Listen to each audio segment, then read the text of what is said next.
Shalom, nous nous retrouvons pour la troisième, je sais pas, la troisième ou l'avant-dernière partie ou la dernière partie. Tout va dépendre de si j'ai tout vidé, hein, ce que j'avais envie de dire. Si je puis le dire, bon, ben, on va mettre fin. Mais je disais comme ça qu'il faut reconnaître la force de l'homme, le mal. Parce que c'est lui qui est la cible. C'est lui qui est la cible. C'est l'homme qui est la cible. Ah oui! C'est-à-dire, le but de l'arrivée du serpent, hein, dans le jardin, n'était pas à cause de la femme. Non. C'était pas à cause de la femme. C'est-à-dire Isha, Ève, comme on dit.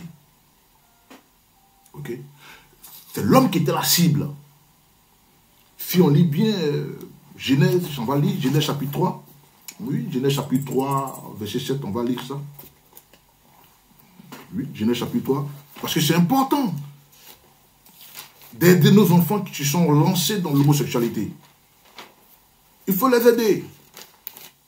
Parce que si tu n'as pas compris le nœud de l'histoire, tu ne peux pas les aider comme ça. Mais les gars, ils gagnent l'argent là-dedans. On dit il y a goût dedans. On dit il y a goût dedans. Il y a du goût dedans. Ève, elle a vu que le fruit était bon à manger, non? Qu'il pouvait même rendre sage, c'est ce qu'elle a dit. On dit, et Ève vit que le fruit était bon à manger et il pouvait rendre sage. Pourtant, on n'a même pas encore goûté. Mais comment est-ce que c'est bon à manger? C'est la séduction. C'est rempli. J'ai vu une vidéo, mais ils sont remplis. Ils passent le message à leurs amis. D'autres sont blanchis, nourris. Ils ont tout, gîte et couvert. D'autres mais sont subventionnés par les autorités de leur pays. Mais c'est un truc, c'est un fléau très secret, ça. Des gens que nous, tu ne peux pas penser, mais ils sont là-dedans. On va lire Genèse chapitre 3, verset 7. On dit quoi? On dit, verset 7, hein? Qu'est-ce qu'on dit? On dit, alors, les yeux de tous deux furent ouverts et ils réalisaient qu'ils étaient nus. Ok? On dit quoi? Leurs yeux se sont ouverts et ils ont réalisé qu'ils étaient nus. Et vous allez remarquer que c'est lorsque Ève donna le fruit. On va lire tout comme ça, vous allez voir, d'accord? Verset 4. Le serpent dit à la femme, il n'est pas vrai que vous mourriez certainement. Hein? Dieu a dit, le jour où vous mangez, vous allez mourir certainement. Mais le serpent dit, ce n'est pas vrai. Si vous mangez, vous n'allez pas mourir. D'accord? Car Elohim sait que le jour où vous mangerez, vos yeux seront ouverts et vous serez comme Elohim lui-même, connaissant le bien et le mal. Verset 6. Lorsque la femme vit que l'arbre était bon à manger et qu'il était d'un aspect agréable, ok, remplacer arbre par la séduction de ces choses, ces pratiques abominables que nos enfants font là. D'accord? Lorsqu'il était bon à manger, alors il était désirable, il pouvait rendre sage. Elle prit donc de ce fruit et en mangea. Quand elle finit de croquer, qu'est-ce qu'elle fait? Elle en donna aussi à son mari qui était avec elle. Et lui aussi, il en mangea. C'est alors que les deux, leurs yeux s'ouvrirent. Quand elle a mangé, ce n'était pas encore ouvert. Mais quand l'homme a mangé, alors les yeux se sont ouverts. Pour vous faire révéler que l'homme était la cible en fait. Le porteur de la graine, le porteur du sperme, le porteur de la sémence, le porteur du sang. C'est lui qui était guetté. C'est lui que le serpent voulait. Ce n'est pas la femme. Donc il passe par la femme pour atteindre le but initial, c'est-à-dire son target.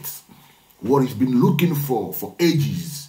C'est qu'il a tout le temps recherché l'homme. Parce qu'il sait que la reproduction vient de l'homme. Sinon, elle n'était pas là quand on lui donnait les ordres, hein, les règlements intérieurs de la maison. Vous voyez? Et donc, quand elle donna le fruit interdit, ok, qui est en question une figue, parce que c'était un figuier, bon, avec les études, on découvre tout ça. Hein. Donc, quand elle donna le fruit à son mari, et lorsqu'il mangea à son tour, hein, l'auteur marque une pause. Il dit quoi? qu'est-ce qu'il dit? Il dit, alors les yeux de tous deux furent ouverts et ils réalisaient qu'ils étaient nus. Vous voyez? Donc il emploie même un adverbe exclamatif, une surprise, un peu comme une indignation. Il dit, alors, dans d'autres versions, c'est encore d'autres expressions qu'il utilise. Donc en d'autres termes, l'objectif du serpent venait d'être atteint. C'est-à-dire, bien que ce soit la femme qui ait premièrement pris, croqué, mâché, avalé, puis digéré le fruit, ce fameux fruit interdit là. Mais tenez-vous bien les gars, c'est-à-dire, c'est l'homme, quand l'homme a commencé à manger, hein, c'est-à-dire que le serpent maintenant, c'est là qu'il s'est révélé. Parce que le serpent, il avait révélé quelque chose, il dit quoi? Non, le jour où vous mangez, vos yeux vont s'ouvrir. Mais c'est quand l'homme a mangé que réellement, quand la femme mange d'abord, ça va. Ça va, il n'y a pas de souci. Alors, les yeux des deux là, furent ouverts. Alors, pourquoi je fais mention de cette entité? Parce que c'est important de découvrir ça. Vous voyez, quand on veut parler d'homosexualité, il faut qu'on touche tous ces paramètres. C'est vraiment important. Pourquoi? Mais parce que l'homme a toujours été la cible depuis la création, de la Genèse à l'Apocalypse. C'est l'homme le plus visé. Et pourquoi encore? Mais parce que c'est lui qui est la source, celui qui est la semence, celui qui est la graine, le sperme. Celui qui possède en lui 4 générations. Dans la pensée hébraïque, le sperme symbolise aussi les finances.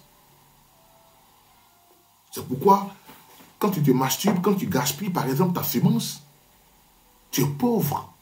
Tu gaspilles l'argent. Dans la pensée juive, dans la culture hébreu, quand tu te masturbes, tu gaspilles ta semence, mais tu vas aller replanter comment? Comment tu vas planter? D'ailleurs, il faut planter dans un bon sol. Ça veut dire dans une bonne femme, une femme légale, puisque la femme représente la terre. La terre est à l'image de la femme. La pensée hébraïque. Donc, chaque projet de l'enfer, du monde satanique et démoniaque est destiné à l'homme, au mal. Ish. Chaque homme, vous qui allez regarder la vidéo là, hein, et puis vous qui êtes derrière là-bas aussi, toi qui êtes derrière, bon, l'autre il est tout petit, hein, c'est contre vous que les choses sont destinées. C'est-à-dire le monde satanique, démoniaque, dans toute sa globalité. Hein, le projet de l'enfer, le projet de l'étang ardent du feu. Ce projet-là est destiné au mal. Et puis quels sont les projets? L'adultère. Là on parle du côté illégal. Le sexe avant le mariage.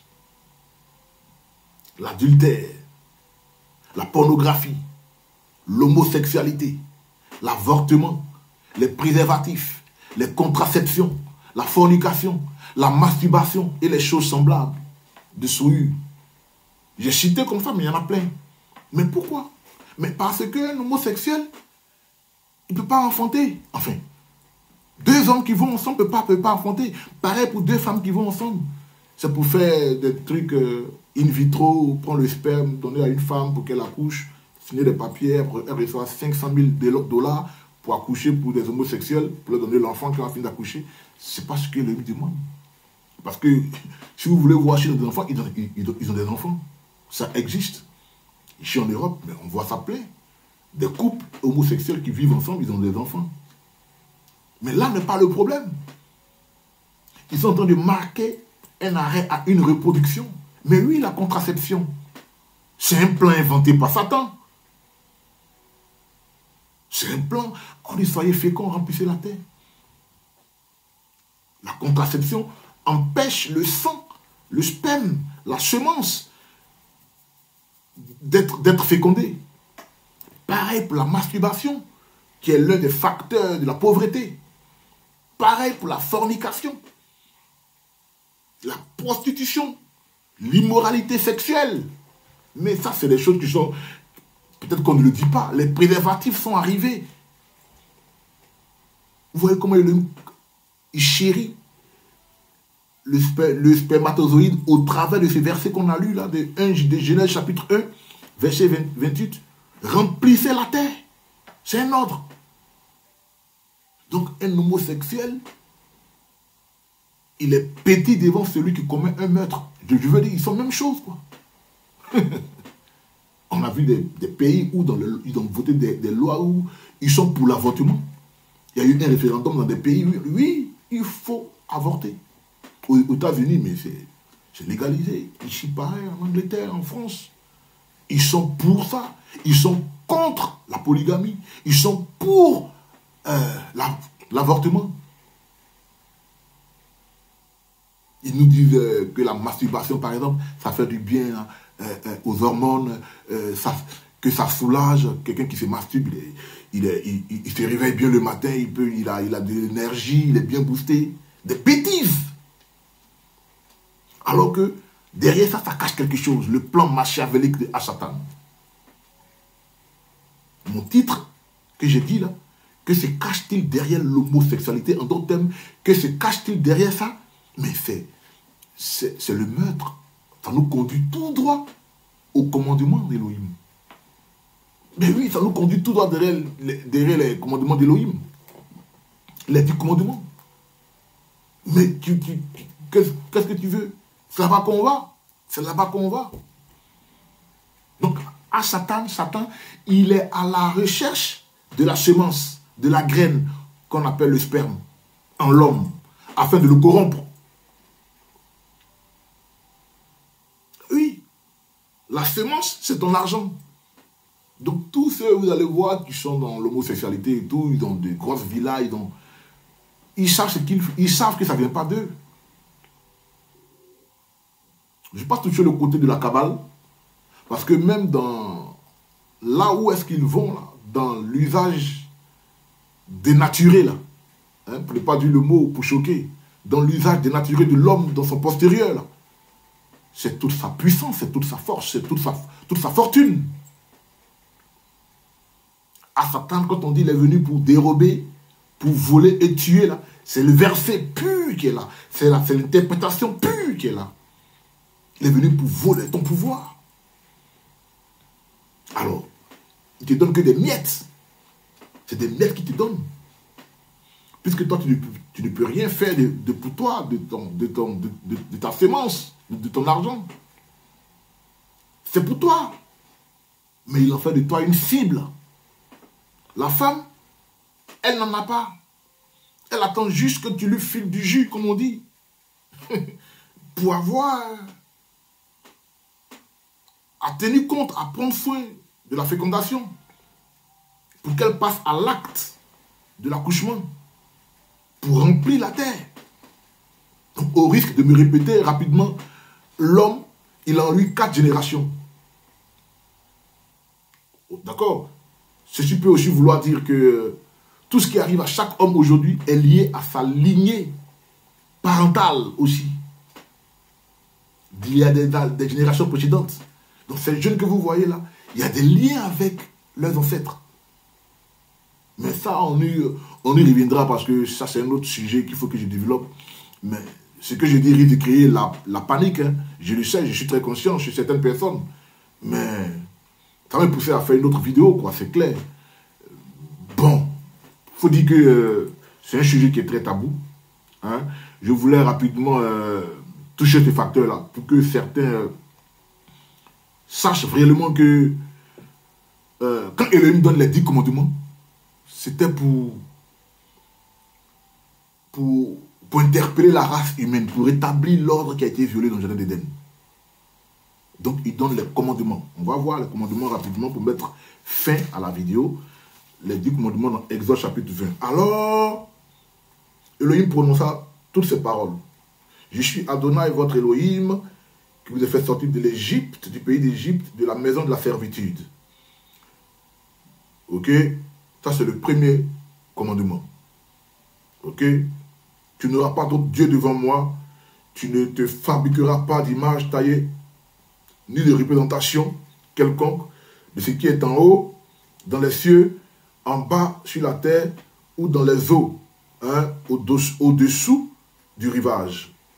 Troisième commandement, tu n'useras pas, hein, du nom d'Adonai, ton Elohim, à la légère, car Adonai ne laissera pas impuni celui qui utilisera son nom avec légèreté. Quatrième commandement, souviens-toi du jour du Shabbat. Souviens-toi du jour du Shabbat. Ok? Tu le consacres, tu le mets à part. Car Elohim l'a déclaré comme un jour qui est saint. Et ça, c'est important, il fallait que je fasse cette précision parce que, bon, vous voyez, il y en a qui sont croyants, comme nous autres, qui observent les 10 commandements, mais dès qu'ils arrivent au 4e commandement, là où on parle d'honorer le Shabbat, alors, c'est tout un débat. Mais, donc, laissez les homosexuels, puisque vous n'êtes plus sous la loi. Laissez-les. On arrivera, puisqu'il y a un verset qui est typiquement, enfin, 2 versets qui sont typiquement au sujet de l'homosexualité dans les 10 commandements. Il y a 2 commandements qui sont au sujet typique et total au sujet des homosexuels. Mais on n'a pas écrit ça, quoi. On n'a pas écrit, mais avec la pensée hébraïque, tu découvres. Avec tout ce que je viens de vous dire, vous allez maintenant comprendre. Alors, le 5e commandement, qu'est-ce qu'on dit? Honore ton père et ta mère, afin que tu vives longtemps sur la terre qu'Adonai, ton Dieu, te donne. Et ça aussi, c'est très profond. Ton père et ta mère. C'est-à-dire, honorer et aimer vos parents, qui sont à l'image d'Elohim, quoi. Puisqu'il y a des parents même qui sont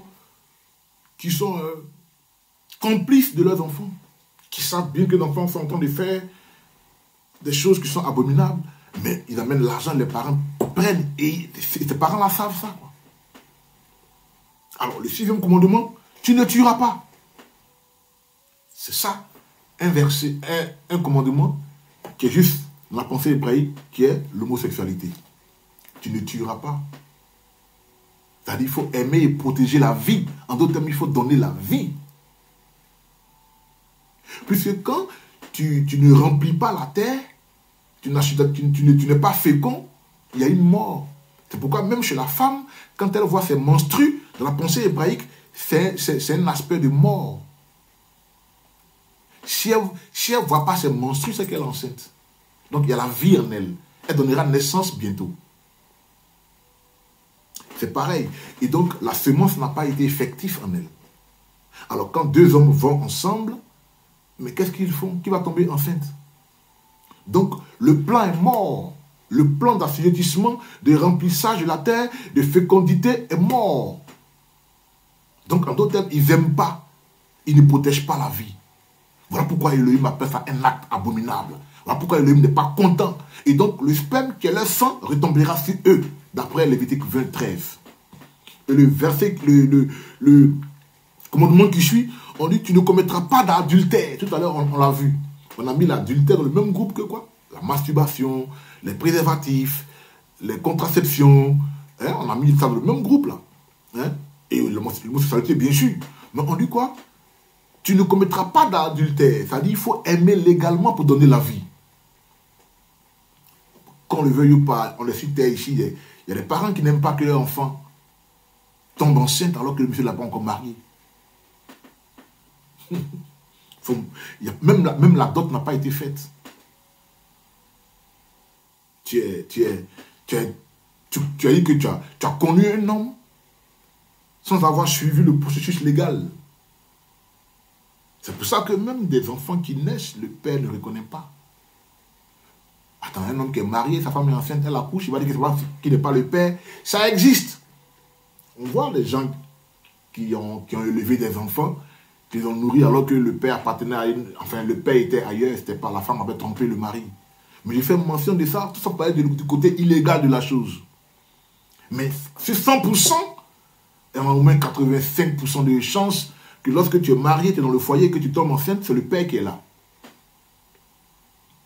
Et donc le côté illégal, hein, le 7e commandement qui dit tu ne commettras pas d'adultère, ça veut dire que le sperme sera connu légal, puisque l'enfant sort, il est fécondé, il sort, tout est dans la légalité. Donc tu aimes légalement pour donner la vie. Et le sixième commandement, tu ne tueras pas, c'est-à-dire tu aimes et tu protèges la vie. Donc ces deux commandements, le sixième et le septième commandement, sont au sujet de la bonne semence, sont au sujet de la reproduction, la multiplication, la fécondité ou la fécondation, et aussi sont au sujet de l'assujettissement, de la domination.